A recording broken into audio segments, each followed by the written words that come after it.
another video. We got this video and another SCP video after this, and maybe we might end the stream with like a meme video or something. But let's go. SCP-303 The Doorman. The Foundation ordered a male D-Class personnel to torture D-3032 with a combat knife until she opened the door. After 2 hours of tormenting, D-3032 died from blood loss. She made no attempt to open the door in the entire process. Hello everybody, I'm the Rubber. Today, we bring you SCP Foundation Euclid Class Object SCP-303. SCP-303, also known as Boy look like a giant testicle with some teeth and some gums. Why is hand shaped like that? They look like Kawhi Leonard hands. My fault. Just making observations. As the Doorman is a nude, sexless. Yo, so is every SCP built like Siren Head? Like we can't just. They don't got no meat. Like y'all don't be for as many niggas as y'all kill and murder and eat. Y'all don't got no substance to y'all body. Like come on. Emaciated humanoid figure with reddish-brown skin. Instead of normal facial features, emaciated humanoid figure with reddish-brown skin. Instead of normal facial features, its head is dominated by an extremely long... No, his head is dominated by that meatball forehead. Fuck you talking about? That excrement of saliva. Like, fuck out of here, dog. What even is that, bro? That's something that my little brother draws for fun in pre-K, dude. Bro, what is... Skin. Instead of normal facial features, its head is dominated by an extremely large mouth, which bears a set of oversized human teeth. It continually vocalizes a wheezing noise loud enough to be heard from the other side of most solid doors. That's what happens when you don't got no meat on your bones, you know? You be out of breath quick as hell. What is that nigga looking like, bro? Doors. SCP-303 will periodically materialize behind any closed door, hatch, or other entryway barrier opposite an So I can't close my doors no more? I can't even close my doors no more? observer, chosen by unknown means. 303 will then remain behind the door. SCP niggas not even trying no more. Yeah, that's funny. For an indeterminate amount of time. 303 will then remain behind the door for an indeterminate amount of time. Any individual attempting to open the door or barrier will experience intense, paralyzing fear that lasts until 303 dematerializes. However, analysis indicates that SCP-303 is not, in fact, purposefully inducing fear in the victims. SCP-303 does not allow itself to come into direct visual contact with any observer. Y'all just pee, bro. Where are his eyes, bro? How was you seeing? That strong ass meatball forehead. Like, how are you seeing anything? And has never allowed any individual to view more than 10% of its form. When the door or other entryway barrier is partially or completely transparent. Hold on real quick, y'all boys. Damn. When the door or other entryway barrier is partially or completely transparent, 303 will materialize in an orientation that leaves only 10% or less of its body visible, or cause effects of fog or frost on the transparent surface to achieve the same effect. What in the world? If SCP-303 is approached from a direction in which there is not a solid object or door-breaking line of sight, it will dematerialize before direct visual contact is made. Any electronic or complex mechanical devices that 303 encounters will temporarily be disabled. 303 has made no recorded attempt to engage any observer physically or verbally. In an incident... Man, if y'all don't... So you telling me... So what you gotta do is, right, you gotta take a picture of him with like a camera, like a regular Polaroid camera. And if that don't work, take a picture of Shy Guy and throw it at him. Cause why not? A Foundation agent was showering in her private quarters bathroom when she became aware of the presence of 303. Yo, for a second, I thought that was that one monster from Full Metal Alchemist, like the little girl and the dog. And I was like, oh, that's a SCP too? Okay. On the opposite side of the shower curtain. It was wheezing extremely loudly. Startled by the discovery, she accidentally struck the shower curtain, causing it to sway outwards. The curtain partially wrapped around 303, revealing that it was less than 0.5 meters from the curtain, standing erect and facing the shower. Rubber, you had to say erect. You couldn't use any other word. When he already looked like a testicle, be saying erect. For sure. For sure. The agent reports spending approximately the next 3 hours sobbing in the shower, quietly, as not to disturb 303. Luckily, the agent was able to exit the shower when 303's wheezing stopped. In another incident, an agent encountered 303 inside the Foundation's break room. He was attempting to obtain coffee creamer from the counter cabinet when he heard loud wheezing emanating from the cabinet and was overtaken by overwhelming fear. The agent later reported that 303 was huddled in the cabinet in a fetal position. The agent was too afraid to open... Bro, he weird. Like, what is his story? Like, does he need a friend? Like, what type of trauma he going through? ...the cabinet at that moment. But later, when the cabinet was examined, one container of powdered coffee creamer was missing. This is the first recorded instance of SCP-303 removing an object from a scene.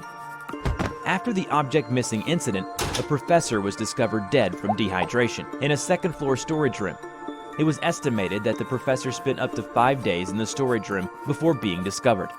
A small 4-meter by 4-meter decompression chamber separated the storage room from the adjoining hallway. 303 occupied the decompression chamber for the duration of the professor's isolation in the storage room, disallowing entry from either direction and making it impossible for him to leave. After all the above incidents, a team consisting of a researcher, a professor, 4 security personnel, and 4 D-class personnel were assigned to immediately perform on-site testing. The following test took place at the door to... Hold on real quick. I don't know what is going on right now. What's happening? What am I just getting follows? Okay, my fault. I can't see it on my Streamlabs. I don't have dual monitors. I just be, you know what I mean? All right. Professor, 4 security personnel, and 4 D-class personnel were assigned to immediately perform on-site testing.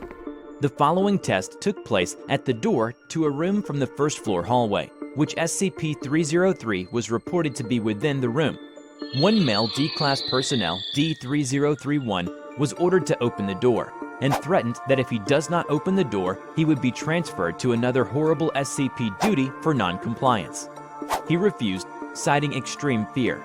Then, the Foundation threatened him again, saying that if he doesn't do it, he would be terminated on the spot for non-compliance. He refused, claiming that if he were to do so, that SCP-303 would hurt him. He was terminated on the spot. Shortly after, a female D-class personnel, D3032, that had witnessed the termination of D3031 was ordered to open the door, and threatened that she would be terminated on the spot for non-compliance.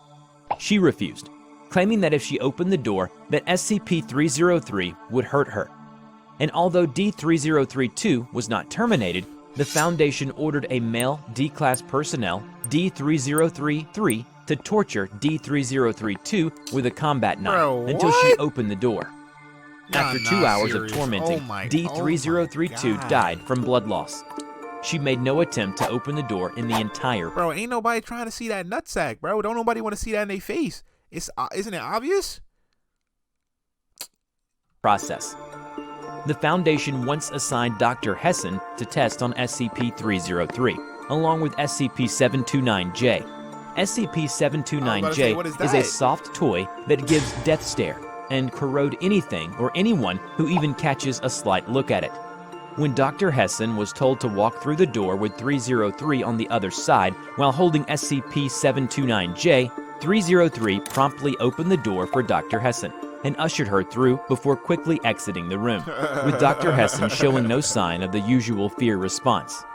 303 was found 6 hours later in an abandoned storage closet. So it just really seemed like my boy Mr. Nutsack be running around the facility all willy-nilly doing whatever he want.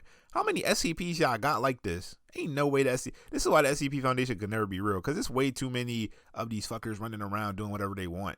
Like, if you don't sit your ass down and take an interview, like, oh my god, bro. Closet in a fetal position. Like, what is that, bro? Nigga, if you don't take a Glock 9 and... Bro, no, bro. You're sucking your thumb? What even... Alright. Sucking its thumb.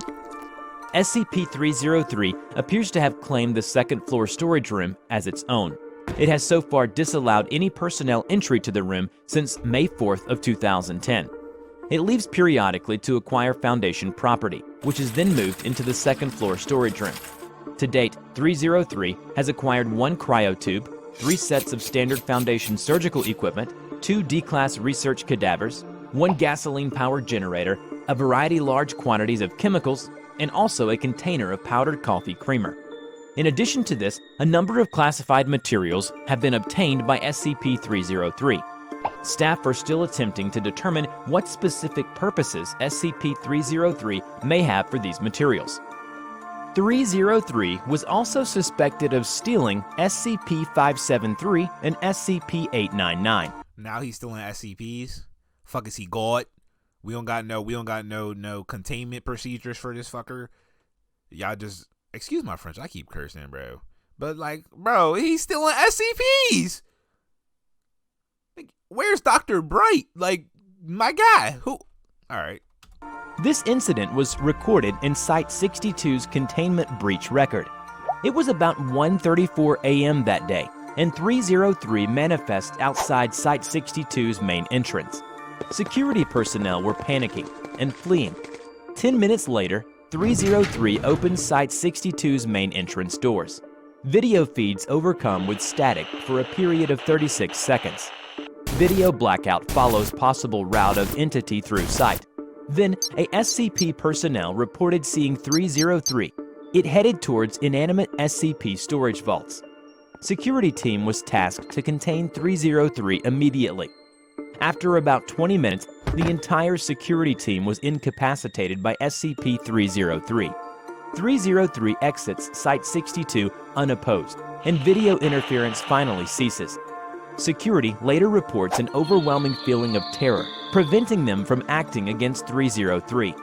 Upon inspection of Site-62 after the incident, SCP-573 was found missing. Warnings sent out to all sites to be on guard for the entity. However, things didn't just end there. Around 6:17 in the evening the next day, personnel at an unknown site report feeling of unease and panic. As the site is situated in the Rocky Mountains, it was put on lockdown while nearby sites were contacted. All the video feeds of the site were disrupted. Power fails, distress signal deactivates automatically.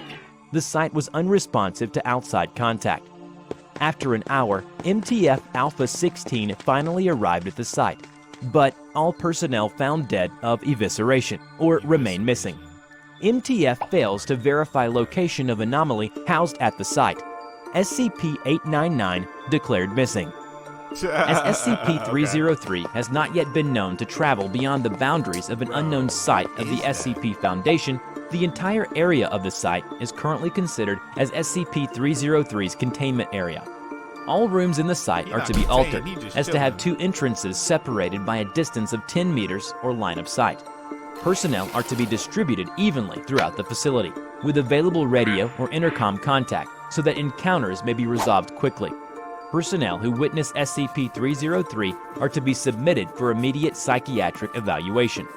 All SCP objects housed at the same site since before April 6, 2010 are to be transferred to another site, one at a time.